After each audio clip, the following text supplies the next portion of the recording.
الناس کالمعادن، انسانوں کی مثال بھی معدنیات کی سی ہے۔ اب جسے ہم انگریزی میں اور کہتے ہیں، میں یاد بھی کرتا ہوں تو مجھے اردو میں اس کا کوئی لفظ ملتا نہیں ہے، ایک میرے معلومات میں نہیں ہے۔ ہم کہہ دیں گے کچی دھات، یہ کوئی ایک لفظ میرے علم کی حد تک نہیں، اور انگریزی کا لفظ بہت بامانی ہے۔ اب اگر کوئی چاندی کی اور ہے تو صاف کریں گے تو چاندی بنے گی، سونا تو نہیں بنے گا، اور سونے کی اور ہے صاف کریں گے سونا بنے گا۔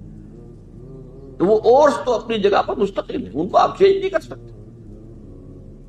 اسی طرح انسانوں کی افتاد طبع، انسانوں کا مزاج یہ اللہ نے بنایا۔ اس کو قرآن مجید میں ایک جگہ شاکلہ کہا گیا، قل کل یعمل علی شاکلتہ۔ شاکلہ کسے کہتے ہیں؟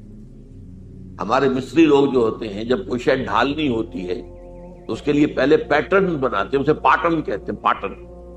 تو مصری لوگ پاٹرن کہتے ہیں کہ جس میں پیٹرن ہے، سانچہ پہلے بناؤ گے تب اس میں اس دھات کو پگھلا کے ڈالو گے تو اس کی شکل اختیار کر لے۔ وہ سانچہ جو ہے ہر شخص کی شخصیت کا سانچہ اللہ نے الگ الگ بنایا ہے۔ موٹی موٹی تقسیمیں یہ ہیں۔ ایک تقسیم وہ ہے کہ جو باصلاحیت لوگ ہوتے ہیں، ایک ہے عام آدمی جس کے اندر کوئی خاص صلاحیت ہے ہی نہیں، ان کے بارے میں تو میں کہا کرتا ہوں کہ وہ زندگی نہیں گزارتے بلکہ زندگی انہیں گزارتی ہے۔ ایک تو وہ لوگ ان کا کوئی ہدف نہیں، کوئی مقصد نہیں، بس کھانا پینا، جو حیوانی تقاضے پورے ہو گئے، دن رات دھندے میں لگے ہوئے، آگے کوئی ہماری زندگی کا کوئی ہدف ہے، کوئی مقصد ہے، کوئی نصب العین ہے، کیا ہے، کوئی ہائر ہے، کوئی آئیڈیالوجی ہے، کوئی آدرش ہے، اس کو ہندی میں آدرش ہے، نصب العین ہے۔ یہ تو ہے عوام الناس جو قرآن کی روح سے انسان کی شکل میں حیوان، لہم قلوب لا یفقہون بہا ولہم اعین لا یبصرون بہا ولہم آذان لا یسمعون بہا اولئک کالانعام بل ہم اضل۔ یہ تو چوپایوں کے مانند ہیں بلکہ ان سے بھی گئے گزرے، اس لیے کہ چوپایا تو پیدا ہی اس سطح پر کیا گیا ہے، اسے پیدا کیا ہے، لقد خلقنا الانسان فی احسن تقویم، اور پھر یہ حیوان کی سزا پر زندگی گزار رہا ہے۔ تو ایک جو ان میں صلاحیت کچھ ہے، اب اس میں سے دو طرح کے لوگ نکلے، ایک وہ کہ جن کے اندر ایک نیکی اور بدی کی تمیز موجود ہے، اندر حس ہے، مورل لا جسے کانٹ کہتا ہے، جو کچھ سوچتے ہیں، غور کرتے ہیں، چیزوں کو دیکھتے ہیں، اس سے نتیجہ اخذ کرتے ہیں، بنظر عبرہ، جیسے کہ حضور نے فرمایا میرا دیکھنا عبرت کا دیکھنا۔ یہ لوگ وہ ہوتے ہیں کہ جو اپنی سلیم الفطرتی کی وجہ سے اور سلیم العقلی کی وجہ سے حقائق کائنات کے قریب پہنچ، یہ صدیقین ہوتے ہیں۔ یہ وہ لوگ ہوتے ہیں کہ ان کے کانوں میں کسی نبی کی آواز آئے گی تو فوراً لپک کر قبول کریں، نو ہیسیٹیشن واٹس ایور۔ کیوں؟ کہ وہ تو وہی کہہ رہا ہے نبی جو ان کے اپنے دل میں ہے۔ دیکھنا تقریر کی لذت کے جو اس نے کہا، میں نے یہ جانا کہ گویا یہی میرے دل میں تھا، اس نے تو میرے دل کی بات کی۔ ایک وہ لوگ ہوتے ہیں کہ جن کو ان چیزوں سے دلچسپی نہیں، کھیل کود، یہ وہ، بھاگ دوڑ، کشتی، شکار، یہ وہ، اس میں لگے ہوئے۔ ان کے اندر کی فطرت کے اوپر ایک کرسٹ آ گیا ہوتا ہے، بہت سخت قسم کا، اوپر چھلکا کہیں کیا کہیں، کرسٹ۔ تو وہ ان حقائق کی طرف توجہ نہیں ہوتی۔ میں نے آپ کو بتایا تھا جدید سائیکالوجی میں پہلی قسم کے لوگ انٹروورٹس کہلاتے ہیں، دوسرے ایکسٹروورٹس کہلاتے ہیں۔ تو ان کو حقائق کی طرف دلچسپی، بظاہر سے دلچسپی ہے بس۔ یہ وہ لوگ ہوتے ہیں کہ جن کا یہ کرسٹ کسی جذباتی بات سے پھٹتا ہے، جیسے حمزہ کی مثال دی میں نے آپ کو۔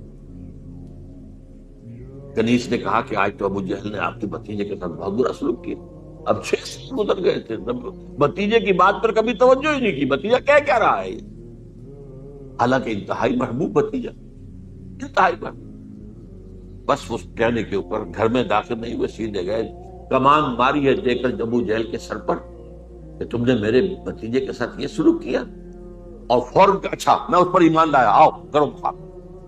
یہ اسلام کا حیثیت تھی، یہ حضرت عمر کی تھی۔ انہوں نے اپنی بہن میں جو عظیمت دیکھی کہ عمر چاہے ہمیں ہلاک کر دو، اب ہم اس دین کو چھوڑنے والے نہیں. چونک کر کھڑا ہو گیا. عمر یہ کیا ہے؟ یہ صنف نازک میں یہ اصل.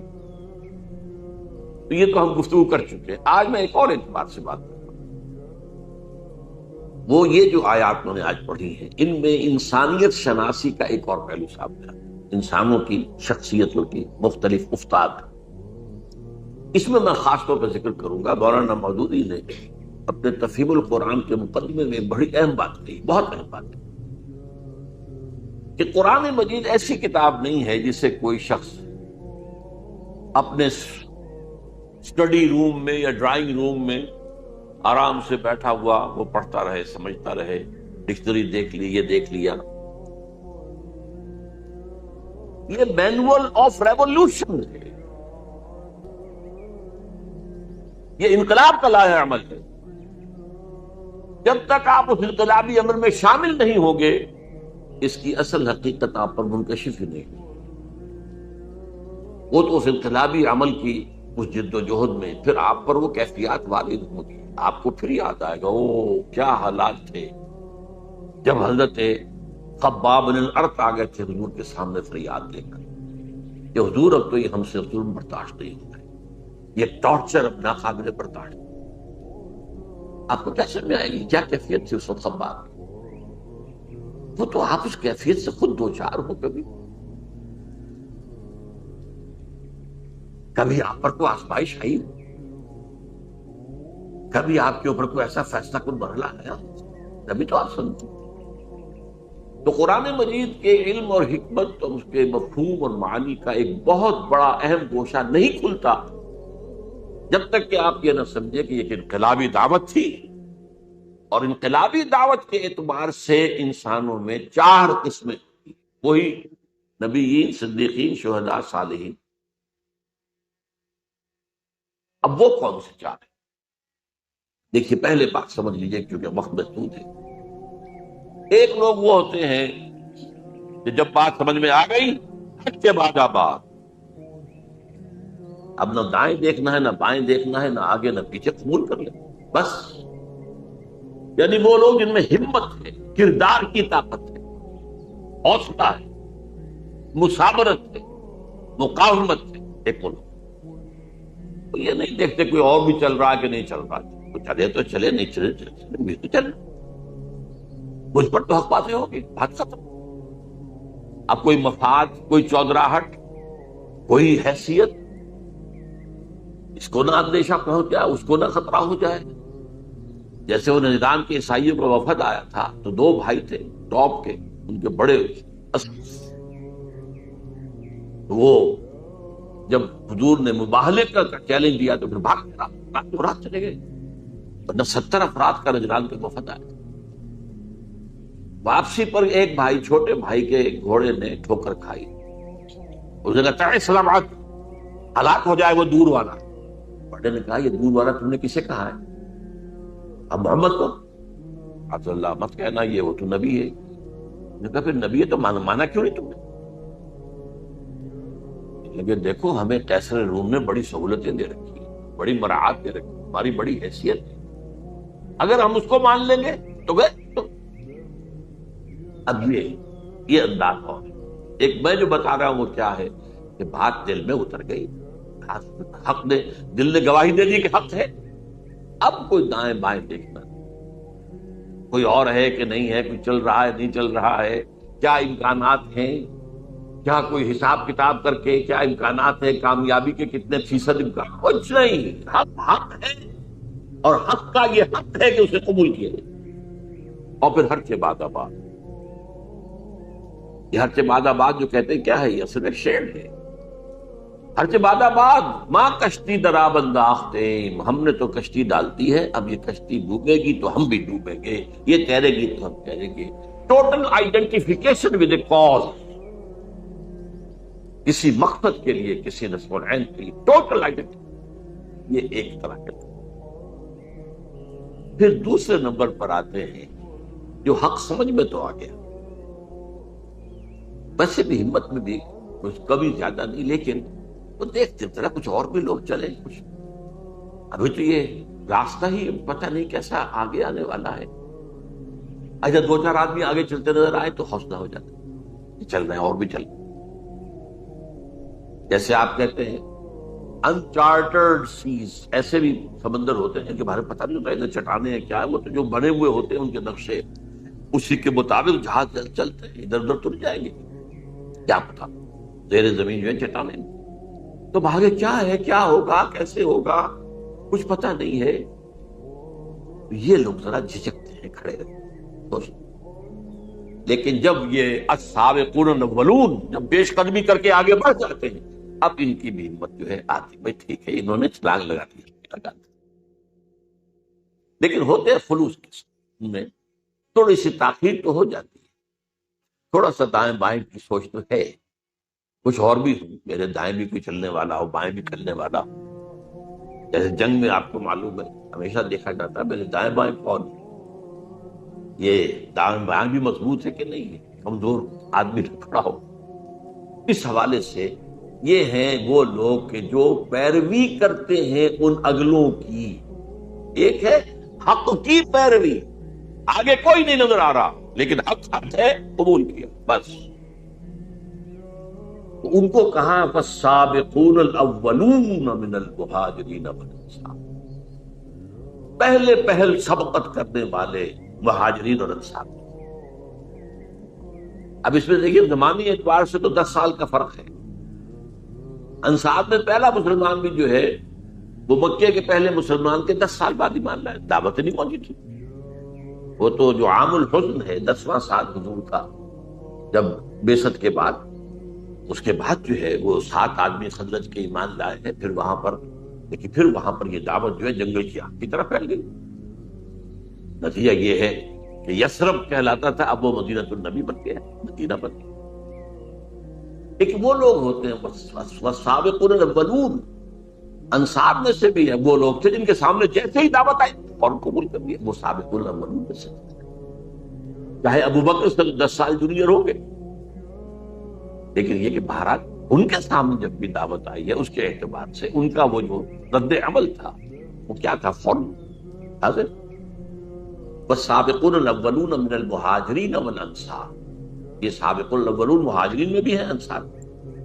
والذین اتبعوہم بإحسان، اور وہ لوگ جنہوں نے ان کی پیروی کی لیکن خوبصورتی کے ساتھ،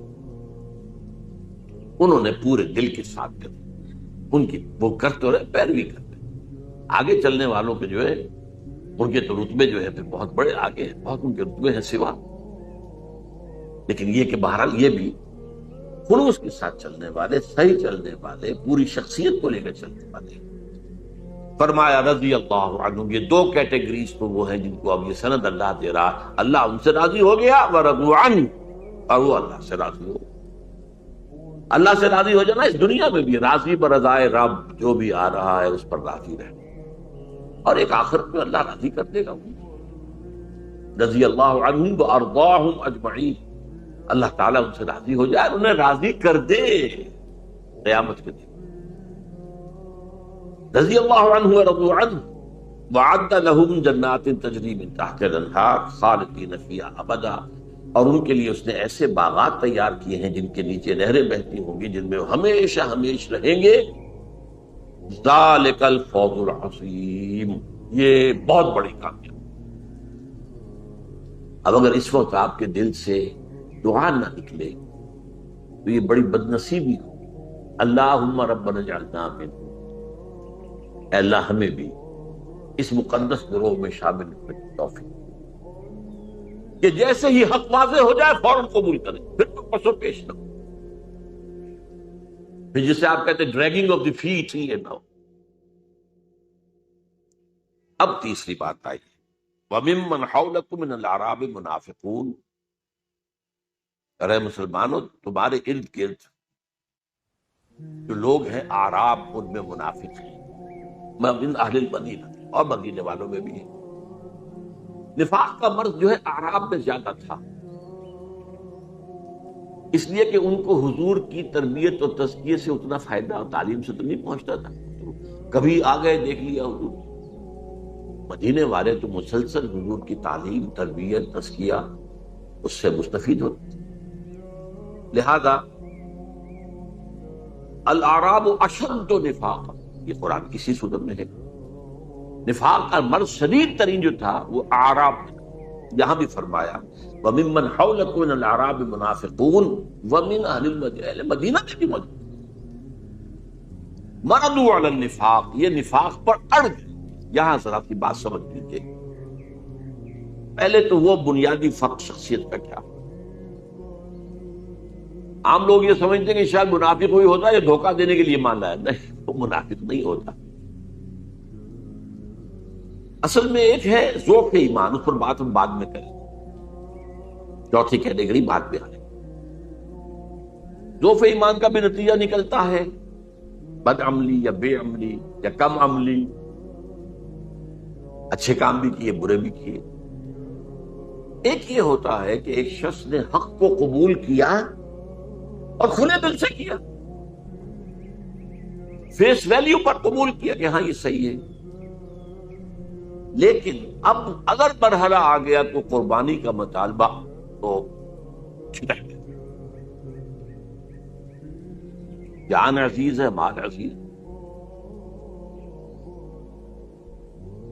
ان میں وہ ہمت نہیں ہے، وہ قطعیت نہیں ہے، وہ ہر سے بازا باز والی بات نہیں، بلکہ دیکھ بھال کے دائیں دیکھو بائیں دیکھو بھائی، اپنے نفع نقصان کو بھی پہنچانو، خطرات سے بھی بچو، جان بچاؤ، چلو چلو چلو، لیکن بچ بچ کے چلو، بچ بچ۔ اس کا بڑا خوبصورت نقشہ سورہ حج میں کھینچا ہے، وَمِنَ النَّاسِ مَن يَعْبُدُ اللَّهَ عَلَى حَرْفٍ، لوگوں میں سے ایسے بھی ہیں جو کنارے کنارے اللہ کی بندگی کرنا چاہتے، مجھار میں نہ جاؤ، بچ کر چلو۔ ایک وہ ہے تو بچا بچا کے نہ رکھ اسے، تیرا آئینہ ہے وہ آئینہ کہ شکست ہو تو عزیز تر ہے نگاہ آئینہ ساز۔ اب یہاں سے اصل میں اس کو قرآن کہتا ہے مرض، بیماری۔ نفاق کے پھر مراحل بھی، پہلا مرحلہ تو کیا ہوتا ہے کہ انسان سے کوتاہی ہو گئی اور اس کے بعد جھوٹا بہانہ بنا دیا، نفاق شروع ہو گیا۔ اگر کوتاہی ہوئی اور مان لیا تو یہ نفاق نہیں ہے، مان لیا، توبہ کی، حضور کی خدمت میں بھی حاضر ہو گئے، حضور میں اعتراف کرتا ہوں مجھ سے کوتاہی ہوئی ہے، میرے لیے اللہ سے دعا کیجیے، استغفار، یہ نفاق نہیں، یہ ذوق ایمان ہے، وہ جو میں عرض کر رہا ہوں کہ فورتھ کیٹیگری۔ لیکن جب جھوٹ بولا نفاق شروع ہوئے، اور جیسے ٹی بی کے بارے میں مشہور تھا کسی زمانے میں، 3 سٹیجز، فرسٹ سیکنڈ تھرڈ میں آ گئی تو کوئی توقع نہیں بچنے کی، اسی طرح اس کی بھی 3 سٹیجز، صرف جھوٹ پر مبنی پہلی سٹیج، پھر جھوٹی قسم، کیونکہ جب دیکھا میں نے بار بار بہانہ بنایا جھوٹا، اب لوگ مسکرانے لگتے ہیں میری بات سن کر، سمجھتے ہیں کہ یہ ہے تو اس کا تو کہاں بھی بہانے بنانا، تو خدا اللہ کو حاضر ناظر جان کر کہہ رہا ہوں میری یہ مجبوری ہے، میری بیوی بستر مرگ پر پڑی ہے، میرا فلاں یہ، میں جنگ میں نہیں جا سکتا، میں یہ نہیں کر سکتا وغیرہ، قسمیں۔ اتخذوا ایمانہم جنۃ، انہوں نے اپنی قسموں کو ڈھال بنا لیا۔ اور تیسری سٹیج ہوتی تھی جبکہ دل میں بغض پیدا ہو جائے، یہ نبی نے ہمیں کس مصیبت میں ڈال دیا۔ ایک صاحب ایمان سابقون الاولون وہ کہتے تھے نبی کا احسان تو ہم اتار ہی نہیں سکتے، انہوں نے ہمیں سیدھا راستہ دکھایا، وہ تو ہمارے محسن حسن۔ اب یہ کیا کہتے ہیں ہمیں کس مصیبت میں ڈال دیا، اس محمد نے خطرے ہی خطرے۔ اور وہ ان لوگوں کے بارے میں کہتے تھے یہ بے وقوف ہیں، فینیٹکس ہیں، آج کا لفظ فینیٹکس، یہ پاگل۔ وَإِذَا قِيلَ لَهُمْ آمِنُوا كَمَا آمَنَ النَّاسُ قَالُوا أَنُؤْمِنُ كَمَا آمَنَ السُّفَهَاءُ، اللہ کے بندو تم ایمان لائے ہو تو جیسے اور لوگ ایمان لائے ویسے ایمان لاؤ، پھر سنو اور مانو، اطاعت کرو، قربانیاں دو۔ ہم کو بے وقوف ہے کیا ہم ایمان لائیں جیسے یہ بے وقوف لوگ ایمان لائیں؟ یہ تو فینیٹکس ہے، دیوان مجنون ہے، جنونی لوگ ہیں، اب نہیں۔ یہ ہے نفاق۔ اب قرآن میں جن لوگوں کی بھی نگاہ ہے بڑی تدریج کے ساتھ سورہ بقرہ میں صرف مرض کا ذکر کیا، لفظ نفاق نہیں ہے، بیماری ہے، تاکہ جو بھی ہوش میں آ سکتا ہو ہوش میں آ جائے کہ دیکھو تمہیں ٹی بی کی ہو گئی ہے انفیکشن، بھائی فوراً علاج کراؤ وغیرہ۔ اس کے بعد پھر ذرا اور آگے بڑھ کر پھر لفظ منافق آیا سورہ آل عمران میں۔ غزوہ احد کے موقع پر چونکہ اس کا ظہور ہو گیا، 300 کو لے کر عبداللہ ابن ابی واپس چلا گیا میدان جنگ سے، تو لفظ منافق پہلی دفعہ پھر سورہ نساء میں کھل کر آیا، اور فائنل سورہ جو ہے سورہ توبہ ہے۔ پھر یہ کہ لفظ عام کی، لیکن ایک پردہ پڑا رہنے دیا گیا، کسی کو شخصاً منافق نہیں کہا گیا۔ یہ بیماریاں ہیں، یہ کمزوریاں ہیں، ان کی یہ علامات ہیں، ان کا یہ طرز عمل ہے، تاکہ جو بھی ہوش میں آ سکتا ہوش میں آ جائے۔ منافق کہہ کر ابھی ان پر لیبلنے لگا۔ یہ مرض پھر اپنی پوری انتہا کو پہنچا ہے، یہ جو آخری دور ہے غزوہ تبوک کا موقع ہے، سخت ترین آزمائش تھی۔ اس کے بعد سے اس لیے لفظ یہاں آیا ہے مردوا علی النفاق، یہ نفاق پر اڑ گئے، انہیں بار بار تنبیہ